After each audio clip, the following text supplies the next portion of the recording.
شریعت کا لحاظ رکھو، کیونکہ شریعت کو ہم بھی مانتے ہیں، اس طریقے کی نہیں۔ ہماری شریعت ہے، اسلام کی شریعت کو ہم مانتے ہیں، مگر ہماری شریعت ان لوگوں سے الگ ہے، کیونکہ ہمارا مذہب جو ہے وہ طریقت کا ہے۔ ہمارا مذہب صوفیزم سے ملتا ہے۔ ہمارے مذہب کے اندر ایک مرشد ہے، ہم اس مرشد سے پیار کرتے ہیں۔ وہ مرشد جو ہے وہ اللہ کے رسول کی آل میں سے ہے۔ ہم اس مرشد کو پیر بھی کہتے ہیں، اس کو امام بھی کہتے ہیں، اور ہم اس کے ساتھ اتنی محبت رکھتے ہیں کہ جتنی اللہ رسول کے ساتھ رکھتے ہیں۔ آپ سمجھے؟ ہم اپنے امام کے ساتھ اتنی محبت رکھتے ہیں کہ جتنی اللہ رسول سے محبت کرتے ہیں۔ ابو ذر غفاری ایک دن صبح کے وقت بیٹھے تھے، رسول اکرم کے ارد گرد بہت سے لوگ تھے، ایک ایک کر کے چلے گئے۔ میں نے آپ کو یہ بات سنائی ہوئی ہے، 2 برس پہلے آیا تھا، سنائی ہوئی ہے، پھر سناتا ہوں تاکہ جو نئے آئے ہیں ان کو یاد رہ جائے، اور پرانے بھول گئے ہیں تو یاد ہو جائے۔ سب چلے گئے۔ ابو ذر غفاری رسول اللہ کے عاشقوں میں سے تھے۔ ابو ذر غفاری نے بڑے دکھ اٹھائے ہیں معاویہ کے زمانے میں۔ عثمان نے بھی اس کا بہت خون پیا اور معاویہ نے بھی۔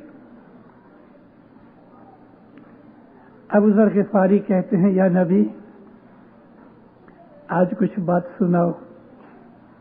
سب لوگ چلے گئے، اکیلے ہو گئے۔ رسول پاک آنکھیں نگاہیں نیچی تھیں، ہاتھ میں تسبیح تھی، ذکر کر رہے تھے، ساری رات کا اجاگرا تھا، اور نبی تو جاگتے تھے۔ نگاہیں نیچی رکھی ہوئی ہیں، فرمایا ہے ابو ذر تو مجھے کتنا چاہتا ہے، یعنی تو میرے سے کتنی محبت کرتا ہے۔ یہ کوئی پوچھنے کی بات تھی؟ دل میں کہنے لگا، یا نبی میں آپ کو واللہ اپنے ماں باپ سے زیادہ چاہتا ہوں۔ حضور علیہ السلام فرمایا، اے ابو ذر تیرا ایمان کامل نہیں ہوا۔ عابد انسان تھا، پرہیزگار تھا، قربانیاں دینے والا شخص تھا، اللہ رسول سے پیار کرتا تھا۔ اس کو جب یہ پتہ لگا کہ میں ابھی تک رسول اللہ کے اس سوال پر سے کہ میرا ایمان کیسے، یعنی میں کتنی محبت کرتا ہوں، اور جواب میں یہ کہ میرا ایمان ابھی تک کامل نہیں ہوا، اس کو ایک دھچکا لگا، حیران ہو گیا، پریشان ہو گیا۔ 1 منٹ چپ رہنے کے بعد کہتا، یا نبی میں آپ کو اپنے ماں باپ بیوی بچے مال دولت یہاں تک کہ میری جان سے بھی زیادہ پیار کرتا ہوں۔ حضور علیہ السلام اسی طرح سے بیٹھے تھے، آنکھیں نیچی تھیں، تسبیح چل رہی تھی۔ فرمایا، اے ابو ذر ابھی بھی تیرا ایمان کامل نہیں ہوا۔ بڑا حیران ہوا، سوچ میں پڑ گیا، دل گھبرانے لگا۔ یا اللہ میرے میں کیا کمی رہ گئی، کون سی چیز کروں کہ میرا ایمان کامل ہو؟ بے حساب خیالات پیدا ہو رہے تھے۔ کافی عرصہ ہو گیا، مگر وہ عرصہ کیا، کوئی 10-20 منٹ نہیں، اس وقت تو آدھی پونی 1 منٹ بھی بڑی لگتی ہے۔ خاموش ہونے کے بعد جوش میں آ گیا، خون گرم ہو گیا، جذبہ پیدا ہو گیا، محبت میں طوفان آ گیا۔ رسول پاک کے گھٹنوں کو ہاتھ لگا کے کہتا ہے، یا رسول اللہ، جوش میں آ گیا۔ جب ہی گھٹنوں کو ہاتھ لگایا، رسول پاک نے اس کی آنکھوں میں آنکھیں ڈالی۔ کیا بجلی تھی ان آنکھوں کے اندر! گھٹنوں کو ہاتھ لگا کے جوش میں آ گیا، منہ لال ہو گیا، کہتا ہے، خدا کی قسم یا رسول اللہ میں آپ کو اتنا چاہتا ہوں جتنا اللہ کو چاہتا ہوں۔ رسول اللہ نے دونوں ہاتھ اس کے کندھوں پہ رکھ دیے، اے ابو ذر اب تیرا ایمان کامل ہو گیا۔ بات ایسی ہے، یہ چیز حدیثوں میں موجود ہے۔ آپ جب حدیث کی بات پوچھتے ہو تو بازار میں جا کے بخاری خرید لاؤ، تو آپ کو یہ حدیث بخاری میں نہیں ملے گی. ابھی ابو مسلم کی حدیث خرید لاؤ تو اس میں بھی نہیں ملے گی. بعض ایسی کتابیں ہیں کہ جو عام لوگوں کے ہاتھوں میں نہیں آتی. آپ کو یہ پتا ہے کہ احادیث قدسیہ بھی ہیں، وہ حدیثیں کہ جو عام لوگوں سے چھپی ہوئی ہیں لیکن ملتی ہیں بازار میں. ابو ذر غفاری اور رسول اللہ کی جب یہ بات ہوئی تھی تو ابو علی ادھر حاضر نہیں تھا. میں نے بھی تو پڑھا ہے نا. جو شیعہ لٹریچر ہے اس کے اندر ایسی کتابیں موجود ہیں، صوفیوں کی ایسی کتابیں موجود ہیں جن میں ایسے ایسے حالات ملتے ہیں. ایک بڑا زبردست عالم تہران یونیورسٹی کا تھا، اس کا نام تھا نصر، ابو نصر. وہ بہت برسوں تک بیروت کی امریکن یونیورسٹی میں AUB میں مولانا حضر امام کی طرف سے آغا خان چیئر سنبھالے رہا تھا بہت برسوں تک. پھر وہ چلا گیا تہران. میرے ساتھ اس کی خط و کتابت بھی تھی، میں اس کو پرسنلی بھی ملا ہوا ہوں. ایران کے حالات ایسے ہو گئے ہیں، میں نے بہت سے خط لکھے، کچھ پتہ نہیں لگتا زندہ ہے، اگر ہے تو کہاں ہے. اس نے کتاب لکھی ریالٹیز آف اسلام، انگلش کتاب ہے، لندن میں چھپی ہوئی ہے. اس نے ایک حدیث کا ذکر کیا ہے. یہ حدیث بھی آپ کو بخاری، مسلم، ماجہ وغیرہ کے اندر کے مشکات میں نہیں ملے گی، کیونکہ یہ ساری حدیثیں سنیوں کی لکھی ہوئی ہیں. یہ حدیثیں جو عام ہم کو، جن کو ہم صحاح کہتے ہیں، یعنی 6 صحیح حدیثیں، اور مشکات میں ان کو اکٹھا کیا گیا ہے. یہ حدیثیں تو بنی امیہ کے زمانے کے اندر بنی امیہ کے کہنے سے لکھی گئیں. لیکن آپ کو ایسی کتابوں کو ڈھونڈنا چاہیے کہ جن کے اندر اصلیات ملتی ہے. ریالٹیز آف اسلام، اس نے ایک حدیث کا ذکر کیا ہے، اور اس حدیث کا ذکر مولانا رومی نے بھی کیا ہے. رسول پاک فرماتے ہیں انا العرب بلا عین، پھر فرمایا انا الاحمد بلا میم. انگلش کتاب کے اندر اس حدیث کا ذکر کرتا ہے، اور یہ حدیث آپ کو صحاح میں نہیں ملتی. تو میں نے آپ کو یہ 2 حدیثیں بیان کی، اس کا مطلب آپ خود ہی کر لینا. انا العرب بلا عین، انا الاحمد بلا میم. میں اس کا مطلب نہیں سمجھاتا، خود کر لینا، خود سمجھنے کی کوشش کرنا. ہمارا جو طریقہ ہے یہ صوفیانہ طریقہ ہے، یہ مسٹسزم ہے. اس میں محبت پیدا ہے، اس میں قربانی ہے، اس میں دینا ہی دینا ہے، لینا کچھ نہیں. شریعت جو ہے وہ ان لوگوں کے لیے ہے کہ جو بالکل پڑھے لکھے نہیں، ان کو الف بے سکھائی جاتی ہے، تہجی سکھائی جاتی ہے. بس ہمارا جو طریقہ ہے وہ طریقہ ایک مرشد کا ہے. مرشد کی پہلے بیعت کی جانی چاہیے، مرشد کے حکم پہ عمل کیا جانا چاہیے، مرشد کہے اس طریقے پہ عمل کرنا چاہیے. شریعت نہیں ہے، یہ طریقت ہے. لیکن اگر کوئی ہم کو پوچھے بھئی تم آغا خان کو کیا کہتے ہو، تو ہم اپنا طریقہ اس کے سامنے نہیں رکھتے. صوفی لوگوں، آپ صوفیوں کو ملے ہو کبھی؟ ادھر بہت صوفی ہیں، امریکہ میں بہت سے صوفی ہیں، بہت سے صوفی سکولز ہیں. کبھی ڈھونڈ کے ان کی ملاقات کرو، آپ کو اپنے مذہب سے زیادہ محبت ہو جائے گی. ہم اپنے مرشد کی باتوں کو غیروں کے سے چھپاتے ہیں. ہمارا طریقہ نہیں کوئی بھی صوفی طریقہ ہے. صوفی لوگ لوگوں سے باتیں نہیں کرتے، اپنے طریقے کو چھپاتے ہیں. ہم تقیہ کرنے والے شیعہ ہیں، اور شیعہ مذہب کے اندر تقیہ کیا جاتا ہے. تقیہ یہ ہے کہ اصل چیز کو ان لوگوں سے کہ جو نہیں سمجھتے چھپایا جاتا ہے.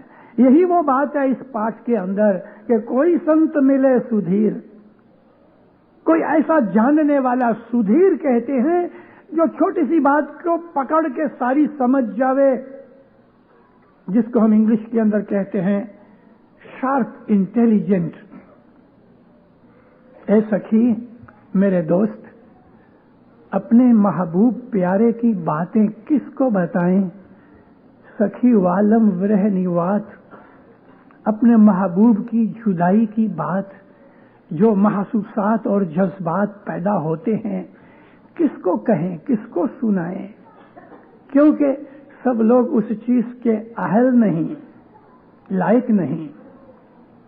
پھر فرمایا کوئی سنت ملے سدھیر، کوئی ایسا سنت مومن ملے جو نہایت ہی شارپ سمجھدار ہو، فہیم ہو، فراست والا ہو. رسول اللہ فرمایا مومن کی فراست سے ڈرو. مومن میں فراست بہت ہوتی ہے. مومن ایک کنارہ دیکھ کے سارا سمندر عبور کرتا ہے. مومن بڑا تیز ہوتا ہے. مومن کی عقل بہت تیز ہوتی ہے. مومن ایک تھریڈ کا ٹکڑا اٹھاتا ہے، اینڈ تک پہنچ جاتا ہے. اس کا نام مومن ہے. مومن وہ ہے کہ جو سب مرم جانتا ہے لیکن علم کی راہ پہ چلتا ہے. کوئی سنت ملے سدھیر، سمجھ ہی نہیں رہی ہیں. جب کوئی ایسا رازدار مل جاوے نا، پھر اس کے ساتھ بیٹھ کے محبوب کی باتیں ہوتی ہیں. کیوں کہ وہ جانتا ہے محبوب کی محبوبیت اور حب کیا چیز ہے. ارے غیروں کو ہم اپنے جوش میں آ کے کہہ دیتے ہیں ہم آغا خان کا خدا مانتے ہیں. آغا خان خدا نہیں ہے. آغا خان ہم جس کا نام ہے، آغا خان تو اس کے بدن کا نام ہے. اس کا بدن کھاتا ہے، پیتا ہے. اگر آپ امام کو بدنی حالت میں سمجھتے ہو تو اسماعیلی مذہب جانتے ہی نہیں ہو. اسماعیلی مذہب جانتے ہی نہیں ہو. اس کی بدنی حالت جو ہے وہ تو ایک عام انسانوں کی طرح کی ہے. البتہ اس کا بدن بھی تمام دنیا کے انسانوں سے عرفہ و اعلیٰ ہے. لیکن ہم امام کی بدنی حالت سے واقف ہوئیں یا نہ ہوئیں، ہمارا تعلق اس کی نور کے ساتھ ہے. غیروں کو یہ کہنے کی ضرورت نہیں، کیونکہ چھوٹے چھوٹے بچے ہیں. ان بچوں کے ساتھ آپ کیسی سیریس گفتگو کر سکتے ہو؟ 3 4 5 8 10 برس کے بچوں کا گروپ ہے اور آپ ان کے اندر بیٹھ کے مجھے بتاؤ کیا کرو گے؟ کوئی سیریس ٹاک کر سکتے ہو ان بچوں کے ساتھ؟ غیر جو ہیں، جو اسماعیلی مذہب کو نہیں جانتے، ان کا حال ایسے ہی چھوٹے چھوٹے بچوں کی طرح ہے. طفلان نادان ہیں. ان کے ساتھ اپنے امام کی بات مت کرو. ہمارا امام ہے، ہمارا مرشد ہے، بس ہو گیا، طے ہو گیا. پھر آپ اس کو کیا بھی مانو. غیروں کے سامنے اپنے مذہب کو مت رکھو، کیونکہ یہ مذہب جو ہے چھپا ہوا مذہب ہے. چھپا ہوا کیوں؟ عیسیٰ نبی علیہ السلام فرماتا ہے، بائبل میں ہے کہ سور کے سامنے موتی مت ڈالو. سور کے سامنے موتی مت پھینکو، اس کو اس کی کوئی قدر نہیں. اپنے مذہب کی بات اپنے دل میں رکھو. اپنے دل میں رکھو. اپنے دل کے اندر اس کو یاد کرو. اپنے دل میں اس کو دیکھو. اپنے دل میں اس کی چھبی باندھو. وہ نور ہے. ہمارا تعلق نور کے ساتھ ہے. نور پیدا نہیں ہوتا، نور مرتا نہیں. نور کا کوئی باپ نہیں، نور کی کوئی ماں نہیں. نور کو بیماری نہیں، نور کو بھوک نہیں، نور کو نیند نہیں. وہ نور ہی نور ہے. اس نور کو جانو. بدن اور نور کو مکس مت کرو، وہ نہیں ہوگا.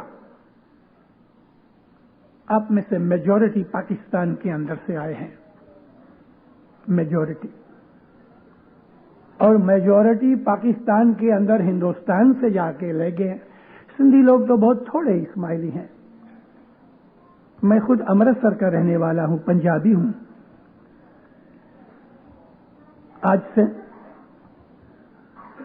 آج سے تقریباً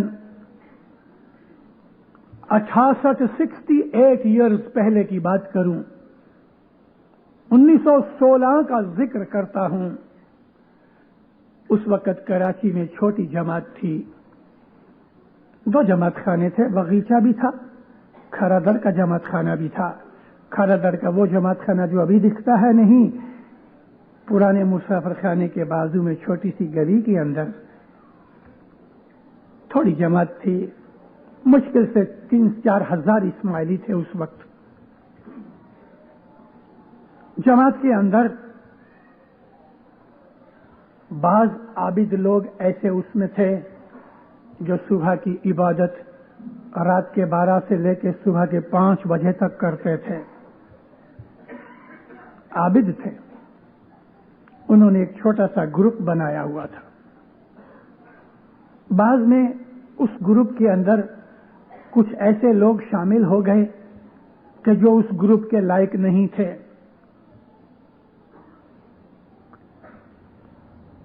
آہستہ آہستہ یہ گروپ بہت برسوں پہلے سے چلا، مگر کئی برسوں کی عبادت بندگی کے بعد، یہ 1916 کی میں بات کرتا ہوں،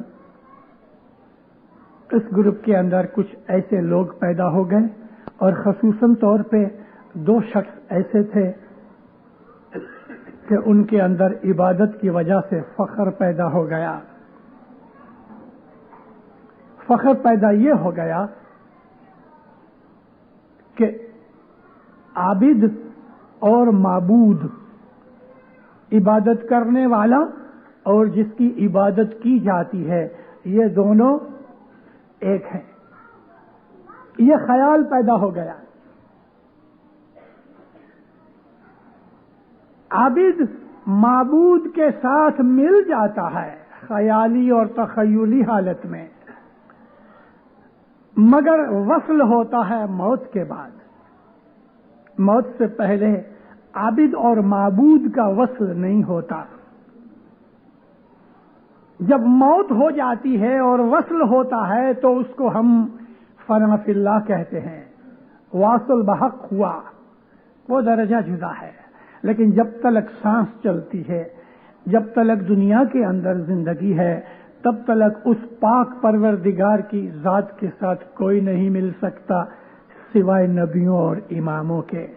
یہ چیز وہ لوگ سمجھے نہیں۔ ایک کا نام تھا عبداللہ پارو، دوسرے کا نام تھا کمڑیا جان محمد، جمعہ جان۔ یہ 2 اس گروپ کے سرمختار تھے۔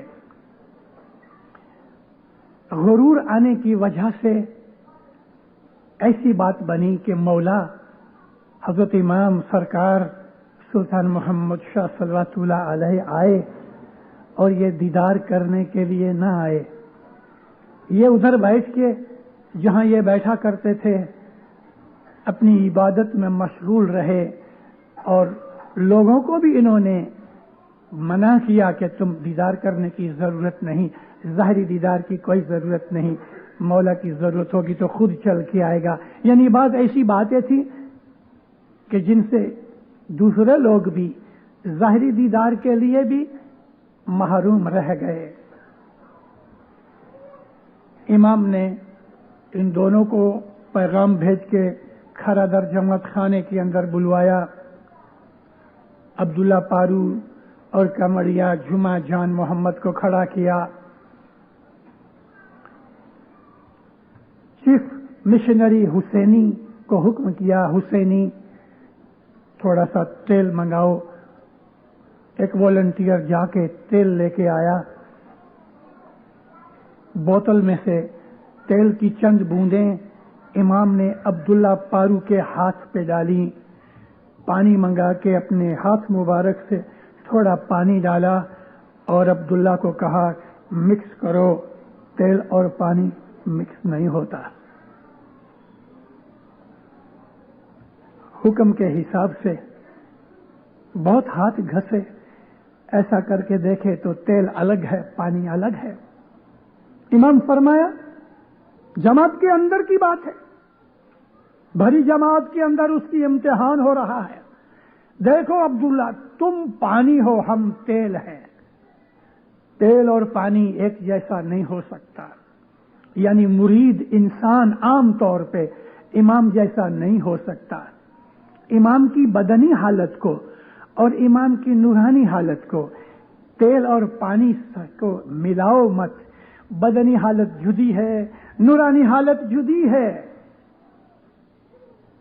امام کے بدن کو انسان ہی سمجھو، ہاں اس کا بدن تمام جتنی بھی مخلوقات ہے اس میں سے سب سے اونچا ہے، بلند ہے، اعلیٰ و رفع ہے، پاک ہے، وہ بدن بھی پاک ہے امام کا، لیکن پھر بھی وہ بدن ہے۔ اگرچہ نبیوں اور اماموں کے بدن کو زمین نہیں کھاتی، چاہے 10,000 برس بھی ہو جائیں کسی نبی کو دفن ہوئے تو نبیوں اماموں کے بدن کو مٹی نہیں کھاتی، ان کے بدن ایسے کے ایسے رہتے ہیں ہزاروں سال گزر جانے پر بھی، لیکن بدن آخر بدن ہے۔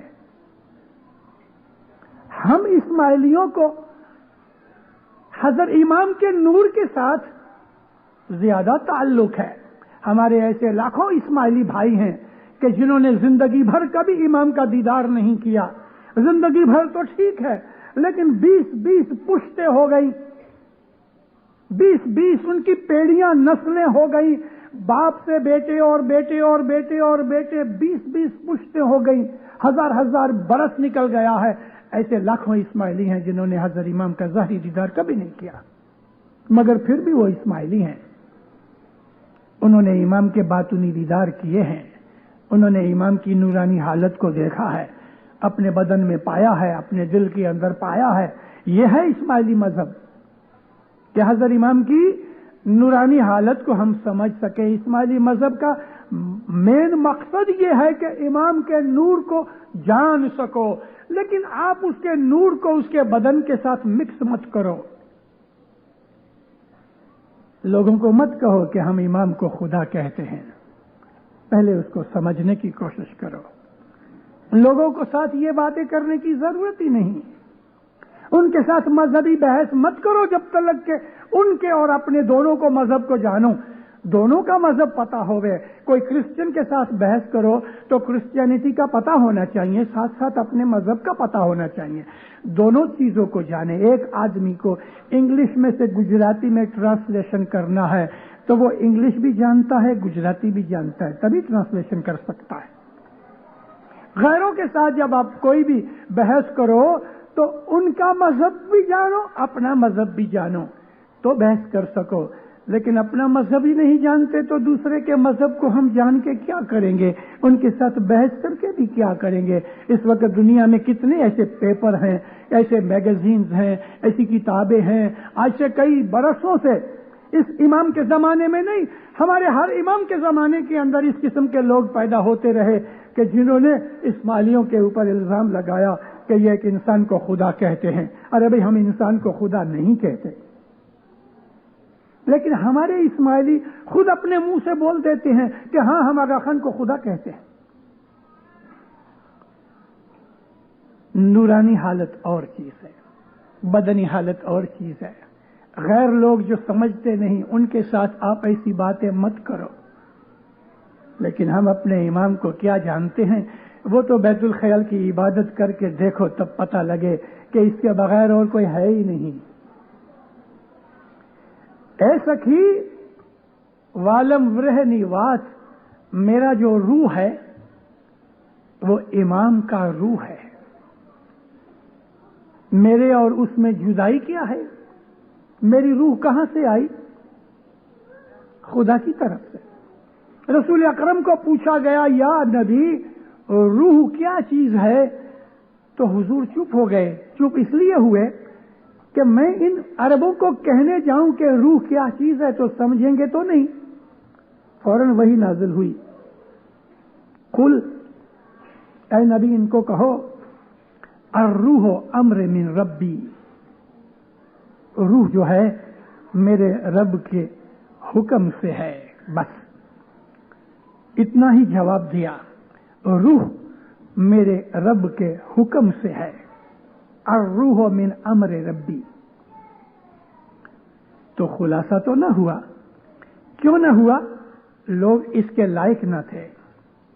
روح تو سمجھنے کی چیز ہے، سمجھنے کی چیز ہے، اور اس کے لیے ہی ہمارے اندر بیت الخیال ہے. ہمارے اسماعیلی مذہب کی سب سے اعلیٰ کوئی چیز ہے کہتے ہیں وہ عبادت جب تلک نہیں کرتے میرے بھائیوں، میری بہنوں، میرے بچوں، تو آپ نے تب تلک اسماعیلی مذہب کو کچھ نہیں سمجھا. بچوں کے کھیل کی طرح کھلونے سے کھیل رہے ہو اور کچھ نہیں، اس سے زیادہ کچھ نہیں. ہاں، اسماعیلی مذہب کو جاننا ہے تو صبح کی عبادت کرو. صبح کی عبادت سے پتہ لگے گا کہ امام کیا ہے، رسول کیا ہے، اللہ کیا ہے، میں کیا ہوں. سب چیزوں کے خلاصے ہو جائیں گے، وگرنہ کچھ نہیں، ادھر ادھر مارے مارے پھرتے رہیں گے. مولانا حضرت امام صلوات اللہ علیہ 2 برس پہلے دار السلام آئے.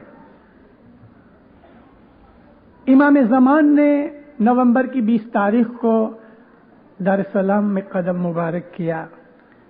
کچھ 6 مہینے پہلے دار السلام سے 120 میل پہ ایک چھوٹا سا شہر ہے، اس کو موروگورو کہتے ہیں. موروگورو میں اپنی ایک اسماعیلی لڑکی 20-21 برس کی لڑکی ہے، شادی ہو چکی ہے، ایک بچے کی ماں ہے. کہیں کسی درخت کے نیچے شام کے وقت رفع حاجت کے لیے گئی اور اس درخت کے اوپر ایک جن تھا. اس جن نے اس لڑکی کو پکڑ لیا. جنات ہیں، ہمارا مذہب قبول کرتا ہے، قرآن پاک کے اندر جنات کا خلاصہ ہے، جنوں کی ہستی دنیا کے اندر ہے. رسول اکرم فرمایا کہ کبھی بھی مسافری میں، سفر میں کہیں بھی جاؤ، آپ کو رفع حاجت ہو یعنی پیشاب یا پاخانہ کرنا ہو تو کبھی بھی درخت کے نیچے کبھی مت کرو. بعض درختوں کے اوپر بعض جنات اور روحیں رہتی ہیں. حضور فرمایا آسمان کے نیچے بیٹھو، کسی سائے کے نیچے نہیں، جنگل میں. اور یہ بھی فرمایا ہے کہ اگر ایک مکان 2 برس تک بند پڑا ہے، کوئی اس میں رہتا نہیں، اس 2 برس کے درمیان اس میں بتی بھی نہیں جلی، 2 برس کے درمیان دروازے بھی نہیں کھلے، حضور فرماتے ہیں اس مکان کو جنات قبضے میں کر لیتے ہیں، اس مکان میں مت رہو. یہ ہم کو حدیث میں سے چیزیں ملتی ہیں، مگر جنات ہیں. جنات میں مسلمان بھی ہیں یعنی خدا کو ماننے والے، جنات کے اندر کافر بھی ہیں جو خدا کو نہیں مانتے. مولا علی نے بہت سے جنات کو مارا، ہزاروں جنات کو قتل کیا، جناتوں کے بادشاہوں کو زیر کیا. اس کا ذکر آج نہیں ہو سکتا. اس جن نے ہماری اس اسماعیلی بچی کو پکڑ لیا تو کیا کیا؟ اس کی نیند ختم ہو گئی، اول فول بکنے لگی، بدن تپ گیا، بے وقوفوں اور پاگلوں کی طرح اس کا رہنا سہنا اور بیہیویئر ہو گیا. کوئی ملا کے پاس لے کے گئے، اس نے بڑی کوشش کی، جھاڑ پھونک کیا، عام طور پہ جو کرتے ہیں، کچھ نہ ہوا. ایک کو چھوڑ کے دوسرے کے پاس جاویں، جو بھی کہہ کے فلانا ملا، فلانا مولوی، فلانا بہت جانتا ہے، اس کے پاس لے جائیں. جماعت خانے کے اندر بھی بہت سی تسبیحاں وغیرہ نکالی، کچھ نہ ہوا. امام زمان کے آنے کے قریب وہاں ایک کو بہت مشہور ایک عالم تھا مسلمانوں میں، اس کے پاس اس کو لے گئیں. تو یہ لڑکی تو انگریزی بھی نہیں جانتی اور اچھی طرح سے گجراتی بھی نہیں جانتی، مگر اس کے سامنے جا کے فرفر عربی کے اندر بولنا شروع کر دیا. جن نے کہا ہاں میں نے اس کو پکڑا ہے. بھائی کب چھوڑو گے؟ تو جن یعنی یہ لڑکی بولتی ہے، زبان اس کی الفاظ جن کے. اس ملا کو کہتے ہیں تمہیں خبر ہے کہ ادھر آل رسول آ رہا ہے؟ کہتے نہیں، بس تو چپ رہو، آل رسول آ رہا ہے، میں اس کا دیدار کر کے اس لڑکی کو چھوڑوں گا۔ تو بھائی اس کا دیدار کر کے تم چھوڑو گے تو ابھی سے چھوڑ دو۔ کہتے نہیں، یہ لڑکی اس کی مرید ہے اور یہ ضرور اس کے پاس جائے گی، جب یہ جائے گی تو مجھے دیدار ہوئے گا، میں فوراً چھوڑ دوں گا۔ باقی ساری دنیا کے ملا، اس کو کہتا ہے ساری دنیا کے ملا تمہارے جیسے مل کے آئیں گے، میں نہیں چھوڑوں گا۔ خاموش ہو گیا۔ امام آئے، اس لڑکی کو لے کے اس کی ماں میرے گھر پہ آئی۔ میں پہلے ادھر تھا نہیں، میں تو یہاں تھا، کینیڈا میں تھا۔ حضرت امام کے آنے سے چند دن پہلے ہی میں دار السلام پہنچا۔ میرے پاس آ کے اس کی ماں نے ساری حقیقت بیان کی۔ میں نے کہا بیوقوف، ادھر لوگوں کے پاس ماری ماری پھرتی، یہ تو اپنے مذہب کا طریقہ نہیں۔ کہتے مشنری صاحب کیا کروں، اس کے جو ساس سسر ہیں وہ آرتھوڈاکس ٹائپ کے ہیں، وہمی ہیں، یہ لے گئے، میں کیا کروں، لڑکی تو دے چکی ہوں۔ میں بولا دیکھ ابھی مولا آتے ہیں، صبر کرو۔ مولا آئے، وہ لڑکی کی جو ماں ہے وہ ہماری ریلیجن ٹیچر ہے، ہماری اسماعیلی اسکولوں میں سکھاتی ہے۔ کونسل میں جا کے مکھی کمڑیوں کو جا کے سب کو کہا ہاں ہاں، سب نے عموماً ہمارے جو آفیسر ہوتے ہیں وہ ایسے ہی ہاں ہاں کر لیتے ہیں، سب کے کام ہوتے بھی نہیں، ویسے وہ بھی بیچارے مجبور ہیں، کیا کریں، ان کو اور بھی کئی کام ہوتے ہیں۔ مجھے کہا مشنری صاحب کیا کروں؟ میں نے کہا دیکھ، پرسوں تجھے امام کے ہاتھ سے سرٹیفکیٹ ملنے والے ہیں۔ امام نے فرمان کیا تھا کہ 10 برس سے زیادہ جنہوں نے میری خدمت کی ہے، میں اپنے ہاتھ سے ان کو یہ سلور جوبلی کے ٹائم پہ میں سرٹیفکیٹ دوں گا۔ غیر قوم کے بھی لوگ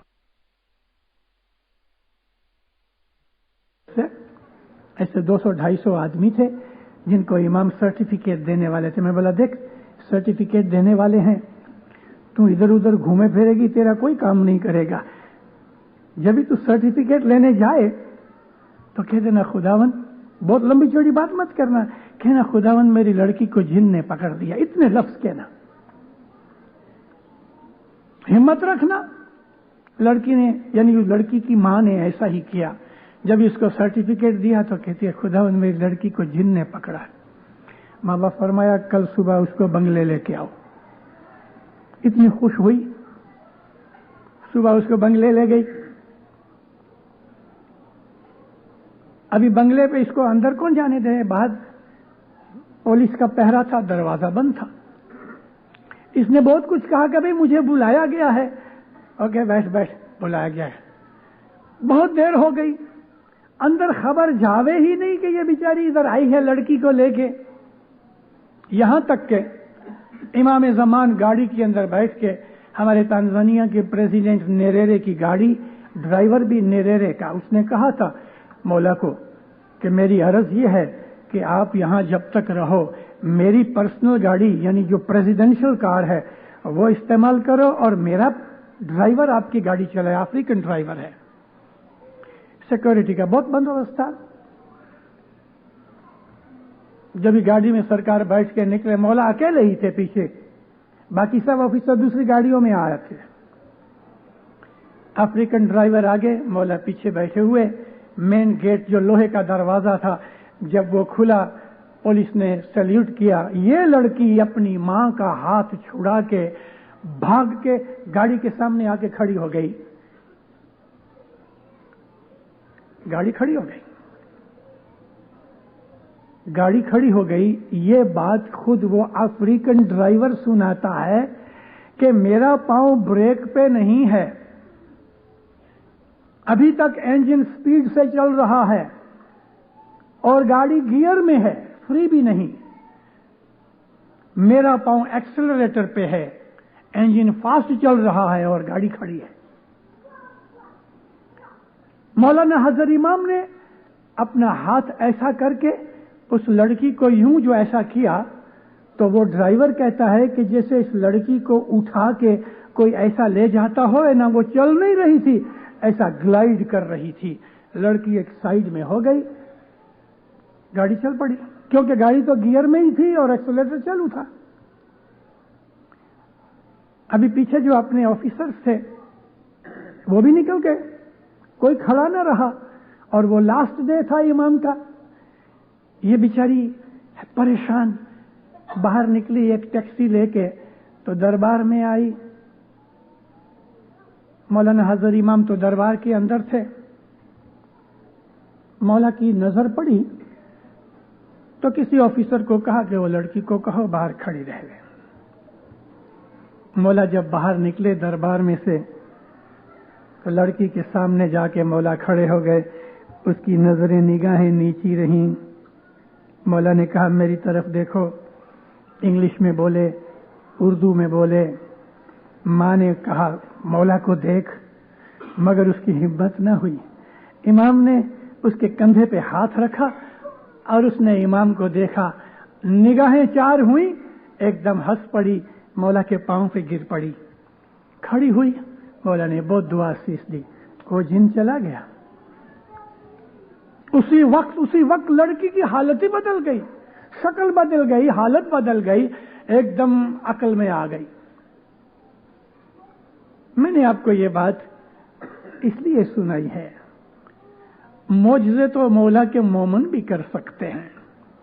امام کے لیے معجزہ کرنا معمولی چیز ہے، لیکن ہمارے امام کا یہ جو کام تھا غیروں کے اوپر اس کا بہت بڑا اثر پڑا. دوسری قوموں کے اوپر اس کا بہت بڑا اثر پڑا. کس کے لیے یہ کھیل امام نے کیا ہے وہ ہمیں پتا نہیں، لیکن میں نے آپ کو یہ بات اس لیے بتائی کہ ہمارا جو امام ہے وہ ظاہر میں انسان ضرور ہے، مگر وہ انسان نہیں، وہ خدا کا نور ہے.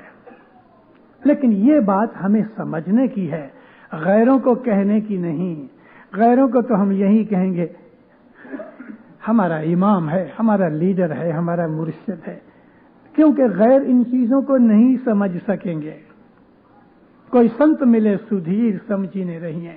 اس وقت بہت سی ایسی شرارتیں دنیا میں جاری ہو رہی ہیں. ایک بدماش نے ایک کتاب لکھی ہے جس کے لیے آپ کو جماعت خانے کے اندر اناؤنسمنٹ ہو چکی ہے. لندن میں کسی نے کتاب لکھی ہے، میں نے وہ کتاب دیکھی ہے، پڑھی ہے. اس کے اندر ہماری بہت سی مذہبی چیزوں کا ذکر کیا ہے. دستبند کا ذکر ہے، بہت سی ٹولیوں منڈلیاں جو ہماری ہیں ان کا ذکر ہے، گٹ پاٹ نیاز کا ذکر ہے. بھلا ایک غیر قوم کے آدمی کو یہ باتوں کا پتہ کیسے لگتا ہے؟ ہمارے بیوقوفوں کے ساتھ. ہماری قوم کے اندر بیوقوف زیادہ ہیں، ان بیوقوفوں سے مل کے ہوتا ہے. اور ہماری قوم کے اندر ایسے لوگ بھی ہیں جنہوں نے غیروں سے شادیاں کی ہوئی ہیں. 79 کے اندر حضرت امام لندن آئے، 7 دن ٹھہرے. ایک دن امام نے اس دن ایک خاص منڈلی کی مہمانی تھی. امام ادھر بیٹھے ہوئے ہیں، منڈلی تو ادھر پیچھے یہ دیوار کے پچھلی طرف اس روم کے اندر تھی. مولانا حضرت امام نے مکھی کو کہا، مکھی وہ فلانے ہال میں اس منڈلی کی مہمانی میں ایک نان اسماعیلی بیٹھا ہے. مکھی صاحب نے فوراً ایک والنٹیئر کو بلایا، بھائی ادھر ایک دیکھو جا کے. یہ آدمی ادھر گیا، ایسی نگاہیں ڈالی، لگ بھگ 2-2.5 ہزار آدمی تھے. واپس آ کے مکھی کو کہا ادھر کوئی نہیں ہے. جب مکھی کو کہا کہ ادھر کوئی نہیں ہے تو امام تو سنتے تھے. امام فرمایا ہے. مکھی بیچارہ خود گیا. ماں باپ نے اس کو اشارہ کیا کہ جب تم انٹر ہو جاؤ تو رائٹ سائڈ بیہائنڈ، مردوں کی سائڈ میں. اندر گیا، ایک ایک کی شکل دیکھتے دیکھتے دیکھتے دیکھتے دیکھتے پیچھے اس کو ایک آدمی کی جب آنکھیں جو لگیں تو اس نے نگاہیں نیچی کر لی. اس کو شک پڑا، بھائی کون ہو تم؟ کہتے میں اسماعیلی نہیں ہوں، او باہر آؤ۔ اب اس کے پاس بڑی منڈلی کا کارڈ تھا، ایشو کیا ہوا کارڈ۔ تو بھئی تم اسماعیلی نہیں؟ کہ ہاں میں فلانا ہوں، یعنی کوئی انڈین تھا، ہندو تھا۔ تو یہ کارڈ کیسے آیا؟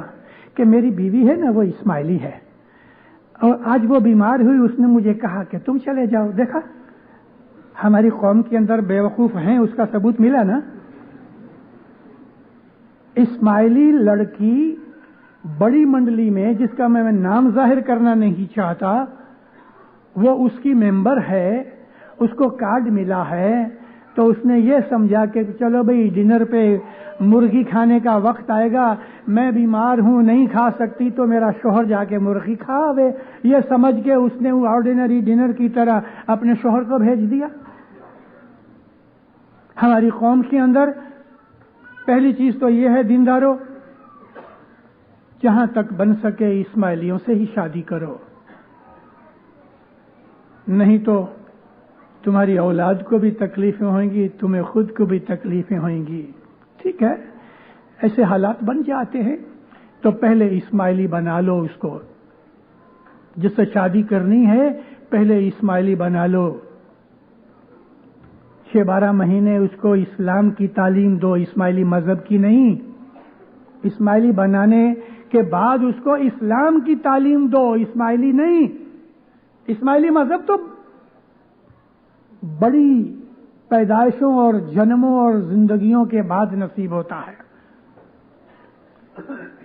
2-3 برس تک اس کو باہر ہی رکھو اور اس کو اسماعیلی مذہب سکھاؤ، یعنی بھلے جماعت خانے آوے مگر کسی ٹولی منڈلی میں مت ڈالو۔ پیسے کی بات نہیں ہے ہمارا مذہب کہ پیسے دے کے چلو بھی ہم کسی بڑی مجلس کے ممبر بن جاتے ہیں۔ حقیقت تو اس کی یہ ہے کہ ہم اپنی مولا سے محبت کرتے ہیں، مذہب کو دعا پڑھتے نہیں، اور $500 دے کے کوئی مجلس کے ممبر بن گئے تو اس سے ہم کو وہ مجلس دوزخ میں سے بچائے گی نہیں۔ دعا پڑھو، دستبند دو، پھر مجلس کے اندر آؤ۔ ہمارے اعمال اچھے ہونے چاہیے۔ ہمارے مذہب کی جتنی بھی پہلی ڈیوٹیاں ہیں، ان ڈیوٹیوں کو، یعنی روز جماعت خانے آنا، عبادت کرنا، دعا پڑھنا، دستبند دینا، تسبیحاں نکالنا، نیک اعمال کرنا، یہ چیزیں ہو جانے کے بعد بیت الخیال کی عبادت کا درجہ ہے۔ پھر کبھی امام زمان کے لیے ہم کچھ سیکریفائس کرنا چاہتے ہیں، خدمت پیش کرنا چاہتے ہیں، تو چلو بھائی $200-500 دے کے مجلس کے ممبر بنو۔ یہ ایک قسم کی امام زمان کے حضور میں خدمت ہے، جیسے کہ لائف بھائی 50 برس تک امام کی ہم نے خدمت کی۔ حضرت امام کا گھر کا ایک باورچی ہے جو اس کا کھانا پینا پکاتا ہے، مولا کا ایک دھوبی ہے جو اس کے کپڑے دھو دیتا ہے، مولا کا ایک نوکر ہے کہ جو گھر میں صفائی کر دیتا ہے۔ تو ایسی خدمت کے لیے ہمیں تو چانس نہیں مل سکتا، تو ہم اس نوکر کی بھئی تنخواہ دے دیں، 50 برس تک اس نوکر کی تنخواہ دے دیں، تو ہم کو ایسا ہوئے کہ ہم نے امام زمان کی خدمت کی ہے۔ ٹولی منڈلیوں کا یہی ایک بخشش ہے، باقی نور کے ساتھ ہماری منڈلیوں ٹولیوں کا کوئی تعلق نہیں۔ نور کا تعلق جو اگر ہے تو وہ صبح کی عبادت سے ہے۔ تو مولانا حضرت امام کی جو اصلی نورانی حالت ہے نا، اس کو سمجھو، اور غیروں کے ساتھ اپنے مذہب کی باتیں مت کرو، اور اس کے نور کو اس کے بدن کے ساتھ تعلق مت ڈالو۔ یہ میرا آج کا حضرت امام کی اس سالگرہ مبارک کے اوپر پیغام ہے۔ مولا آپ کو سکھی آباد کرے، ایمان کی سلامتی دے وے، حقیقت کی سمجھ دے وے، مولا اپنی نور کی سمجھ دے وے، مولا دسویں سکریت میں پورا رکھے، مولا فرمان بردار مومن بناوے، مولا علم کی توفیق دے وے، مولا ہر آفت بلا سے دور رکھے، مشکلیں مصیبتیں دور کرے، بدوں سے اور بدماشوں سے بچا کے رکھے، بے ایمانوں سے بچا کے رکھے، شیطان سے بچا کے رکھے، آفت بلائیں مولا دفع دور کرے، مولا آپ کو، آپ کی آل اولاد کو، ساری دنیا کے تمام اسماعیلیوں کو دین میں، دنیا کے اندر سکھی آباد کرے، جان و مال میں برکت دے، آل اولاد میں برکت دے وے، روزی کمانی میں برکت دے وے، تندرستی میں برکت دے وے۔